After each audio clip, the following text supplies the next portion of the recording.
यही हो रहा है सबके सबके साथ, क्योंकि अपने खाने में भर भर के कार्बोहाइड्रेट है। अब कार्बोहाइड्रेट जरूर से ज्यादा जाएगा तो ग्लाइकोजन के रूप में स्टोर होता है। जब भी स्टोर होता है वो ग्लूकोज फैट के रूप में स्टोर होती है और हमारा वेट बढ़ता है। क्योंकि हमारे खाने में रोटी सब्जी ये मुख्य पार्ट हो गया। जो भी हम सुबह से शाम तक खा रहे हैं कार्बोहाइड्रेट, रोटी सब्जी में प्रॉब्लम नहीं है। प्रॉब्लम जो मैं अभी आपको बताऊंगा कि कार्बोहाइड्रेट में जो सिंपल कार्ब्स वाली चीजें होती है ना वो बहुत ज्यादा होती है। तो कार्बोहाइड्रेट का मुख्य सोर्स क्या है? अनाज हो गए, हमारी दालें हो गई, फल सब्जियां, दूध, मिठाइयां, ये सारी की सारी जो चीजें होती हैं वो कार्बोहाइड्रेट का मुख्य सोर्स है। अब कार्ब्स जो होता है ना दो प्रकार का होता है, एक होता है सिंपल कार्बोहाइड्रेट, एक होता है कॉम्प्लेक्स कार्बोहाइड्रेट। अब इस चीज को थोड़ा सा अपन को समझना पड़ेगा कि सिंपल कौन सा है, कॉम्प्लेक्स कौन सा है। हम ज्यादातर सिंपल कार्ब्स खा रहे थे जो बहुत कम खाना चाहिए। कॉम्प्लेक्स कार्बोहाइड्रेट हमारी डाइट में होना चाहिए, वो हमारी बॉडी की रिक्वायरमेंट होती है। सिंपल कार्बोहाइड्रेट क्या प्रवृत्ति है? सबसे पहले तो जल्दी पच जाता है। जल्दी पच जाएगा जसकोर जी तो भूख भी जल्दी लगेगी, और भूख जल्दी लगेगी तो क्या करेंगे हम? और खाएंगे, तो कैलोरी इंटेक बढ़ेगा कि नहीं बढ़ेगा? ठीक है। और तुरंत एनर्जी देने काम करता है और भूख जल्दी लगती है, ये इसकी प्रवृत्ति होती है। तो इस वजह से हमको लगता है कि यार हमारी तो मशीन अच्छी है अंदर की, खा लिया पच गया तुरंत, है ना। भैया आप सिंपल कार्ब्स खा रहे हो, उसका नेचर है वो जल्दी पचता है, जल्दी एनर्जी भी देता है और थोड़े समय के लिए एनर्जी रहती है, उसके बाद में फिर दोबारा लॉस हो जाती है, फिर भूख लगती है और फिर अपन को चलने की बस की नहीं रहती, है ना। तो ये जरूरी है। अब इसका क्या सोर्स है? जैसे कि चीनी हो गई हमारी, ठीक है, मिठाइयां हो गई, शहद हो गया। जो आप कहते थे ना नींबू शहद खा लिया करो वेट लॉस हो जाएगा, भाई शहद में तो सिंपल कार्बोहाइड्रेट है। अब सिंपल कार्बोहाइड्रेट तो वेट बढ़ाएगा, कम कहां से करेगा? तो नींबू शहद बोतल पिया गोल गोल के, मैंने भी बहुत पिया, कोई वजन कम नहीं, उल्टा मोटे होते थे हम तो उससे तो पता चला कि सिंपल कार्बोहाइड्रेट है इसलिए वजन कम नहीं होता। सफेद चावल है, ये सिंपल कार्बोहाइड्रेट में जिनको वेट गेन करना है ना वो खा सकते हैं चीजों को। जो बता रहा हूँ ना अभी, उनको जिनको वेट बढ़ाना है वो खा सकते हैं, लेकिन उसका भी थोड़ा ध्यान रखो क्योंकि वेट बढ़ाना हमारा मकसद हेल्दी मकसद होता है।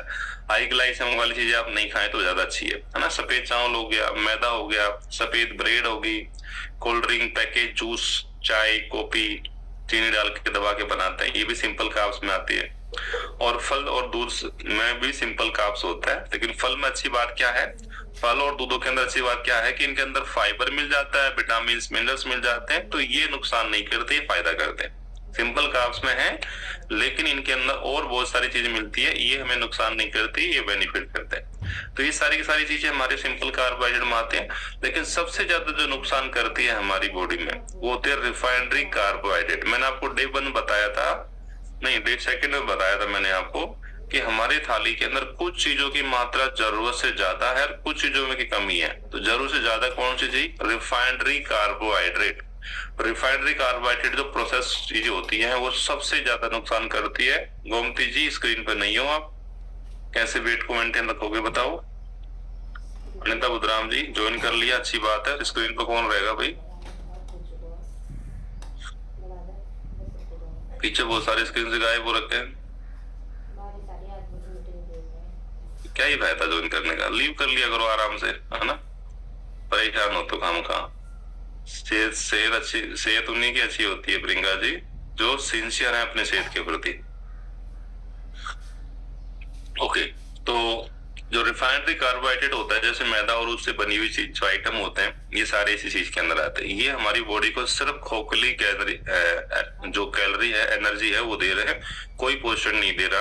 सफेद चावल, सफेद चीनी, बिस्कुट, केक आइटम, पैकेज, नमकीन, कोल्ड ड्रिंक, एनर्जी ड्रिंक जितनी भी मार्केट में मिल रही है सारे रिफाइनरी कार्बोहाइड्रेट में आती है, ठीक है। और रिफाइनरी कार्बोहाइड्रेट और सिंपल कार्बोहाइड्रेट अगर हमारी बॉडी में जरूरत से ज्यादा जाएगा, रिफाइनरी कार्बोहाइड्रेट एक तरह देखा जाए तो जरूरत ही नहीं है, कभी कभार शादी पार्टी में चल जाता है वो वहां तक ठीक है, लेकिन रोजमर्रा की लाइफ में आज की तारीख में सबसे ज्यादा हम इन चीजों का ही सेवन कर पा रहे हैं। तो अगर ये जरूरत से ज्यादा जा रहा है बॉडी में तो क्या होगा? मोटापा आएगा, डायबिटीज आएगी, टाइप 2 डायबिटीज होगा, दिल की बीमारियां, बीपी का खतरा, डाइजेशन का इशू हो जाएगा, पाचन का कब्ज रहने लग जाएगी क्योंकि मैदा ही मैदा जा रही बॉडी के अंदर, फाइबर तो है ही नहीं। स्किन प्रॉब्लम हो जाएगी, हमारे स्किन पे एक्ने वगैरह, पिंपल्स वगैरह है ना वो निकलने लग जाते हैं। Blood sugar level up down हो जाता है, एक इंसान में शुगर हाई हो जाता है, एक डाउन शुगर लो हो जाता है, ये सबसे खतरनाक मोड होता है। एक ही इंसान में मतलब शुगर लो भी हो जाता है और हाई भी हो जाता है। ये सबसे ज्यादा टेंशन वाली चीज होती है ना।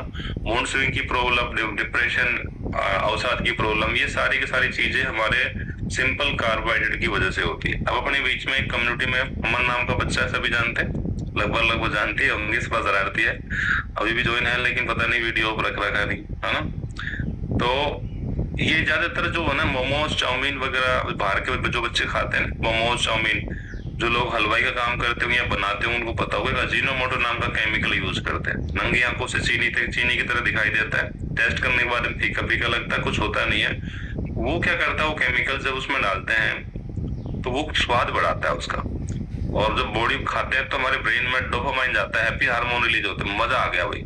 लेकिन वो हमें एडिक्ट बना रहा है। धीरे धीरे धीरे धीरे आगे चलकर वो चीज नहीं मिलेंगी ना अपन को, तो अपन डिप्रेशन, एंजाइटी के शिकार हो जाते हैं, हाइपर टेंशन के शिकार हो जाते हैं, गुस्सा करते हैं, चिड़चिड़ापन होता है, बहुत ज्यादा मतलब प्रॉब्लम होती है। और ये आज की तारीख में, आज के यूथ में सबसे ज्यादा हो रही है ना। तो ये हार्मफुल केमिकल्स हमें नुकसान पहुंचा रहे हो। तो हमें सिंपल कार्बोहाइड्रेट को जो है ना बहुत कम यूज करना है।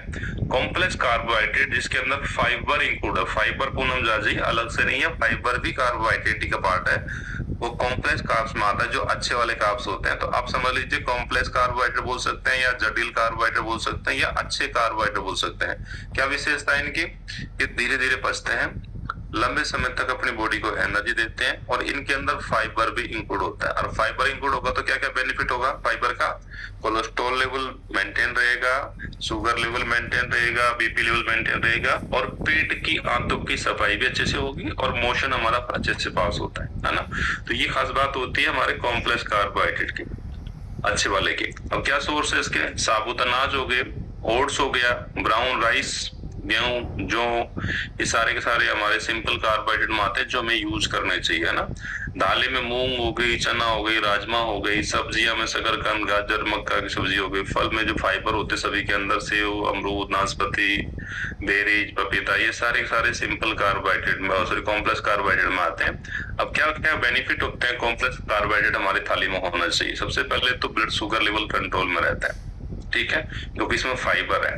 और आगे चलकर मैं आपको ग्लाइसेमिक के बारे में बताऊंगा तो और भी अच्छे से समझ में आ जाएगी आपको कि शुगर वाले पेशेंट को क्या क्या बातों का ध्यान रखना चाहिए। दूसरा, वजन घटाने में हेल्प करता है, क्योंकि लंबे समय तक अपन को एनर्जी देता है, पचने में धीरे धीरे पचता है। पाचन को मजबूत करता है, क्योंकि इसमें फाइबर है इसके अंदर। दिल का स्वास्थ्य को भी हेल्प अच्छा करता है, क्योंकि इसके अंदर फाइबर है जो कोलेस्ट्रॉल बढ़ने से रोकता है। दिमाग को लगातार एनर्जी देती है, क्योंकि ब्रेन जो काम करता है वो कार्बोहाइड्रेट से ली गई एनर्जी से ही काम करता है। आप देखना जब भूख लगती है ना, कहता है मेरा दिमाग काम नहीं कर रहा, पहले खाना खाना भैया, है ना, कहते हैं ना अपन। ब्रेन हालांकि स्टोर एनर्जी रहती है बॉडी में, लेकिन ब्रेन हमेशा तुरंत क्यों के लिए एनर्जी स्टोर एनर्जी यूज नहीं करता, वो कार्बोहाइड्रेट से ली गई एनर्जी को काम करता है। और अगर वो नहीं मिलती तो फिर वो अलर्ट मोड पे चल जाता है, जो आपको कल मॉर्निंग में सेशन में बताएगा कि हमारा ब्रेन जो है ना इमरजेंसी अलार्म कैसे सेट करता है, ठीक है।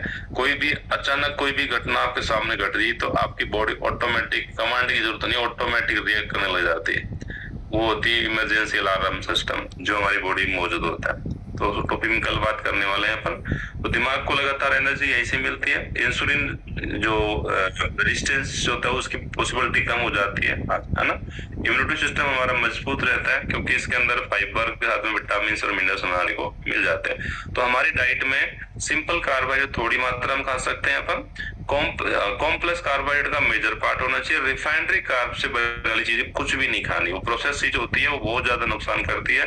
उसका हाई ग्लाइसेमिक बहुत हाई होता है, और वो हमें बहुत ज्यादा शुगर लेवल बढ़ाएगा, मोटापा देगा, बहुत ज्यादा नुकसान करेगा, ठीक है। यहाँ तक समझ में आ गया। अब अपन चलते हैं आगे ग्लाइसेमिक। ग्लाइसेमिक जो होता है कि भाई वो शुगर लेवल हमारे, उसको खाने के बाद में शुगर लेवल कितना बढ़ेगा बॉडी के अंदर, स्पाइक कितना मारेगा। भाई जो भी खाना खाते हैं ग्लूकोज बनता है बॉडी में। अब ग्लूकोज का स्तर जो होता है वो कितना ज्यादा बढ़ेगा, कितना नॉर्मल रहेगा, ये डिपेंड करता है कि आपके खाने में जो खाया गया था उसका ग्लाइसेमिक क्या था। तो लिखेंगे, अगर लिख रहे हैं तो आप, तो ग्लाइसेमिक यानी कि जीआई लेवल 3 तरीके के होते हैं। लो ग्लाइसेमिक जो 55 से डाउन नीचे होने चाहिए, यानी कि 1 से लेकर 55 के मिडिल होना चाहिए, जो लो ग्लाइसेमिक आते हैं। ये धीरे धीरे बढ़ता है और ये शुगर लेवल स्पाइक नहीं करता, सबसे बेस्ट होता है ये डायबिटिक पेशेंट के लिए भी। और अगर आप नॉर्मली खाना पीना भी कर रहे हैं तो वेट भी नहीं बढ़ेगा, सबसे बेस्ट है ये, इसमें टोटली कॉम्प्लेक्स कार्बोहाइड्रेट आता है। मिडिल ग्लाइसेमिक लेवल जो होता है 56 से लेकर 69 के मिडिल में